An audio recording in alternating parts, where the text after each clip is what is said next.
In the quiet heart of the countryside, where the fields roll like golden waves under the setting sun, there lived a kind old man named Grandpa Eli. His days were simple, filled with the smell of pine wood, the rhythm of carving, and the company of a loyal golden retriever named Buddy. Every evening, as the sky melted from orange to rose and then to violet, Grandpa Eli would sit on his old wooden porch. There, with his knife and block of wood, he'd shape small wonders with his weathered hands. But tonight was special.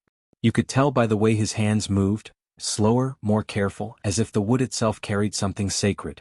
In his lap rested a piece of maple, and from it he was carving a toy horse. A gift for someone small, someone he loved more than words, his grandson Theo. Theo lived miles away in the bustling city, surrounded by bright lights and noisy streets. But every summer he'd come here, to the countryside, to run barefoot in the fields, to fish by the creek, and to sit beside Grandpa as wood shavings danced in the air. But this summer, Theo couldn't come. His mother said school had started early, and besides, the city was too far for now. Grandpa understood. He always did. But that didn't make the porch feel any less empty. So he decided that when Theo couldn't come to him, he'd send a piece of this place to Theo.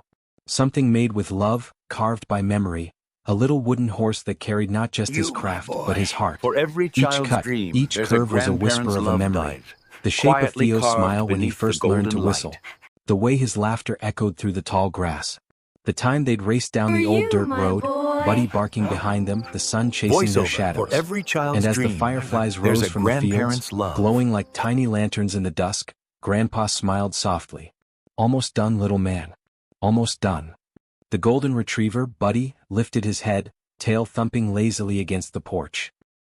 He watched his master with knowing eyes, the kind of eyes that had seen decades pass, seasons fade, and joy return in many forms. The sun dipped lower, brushing the horizon with a last streak of gold. Grandpa paused for a moment, letting the colors wash over him. He could almost see Theo's tiny hand reaching for the toy, his eyes wide with wonder.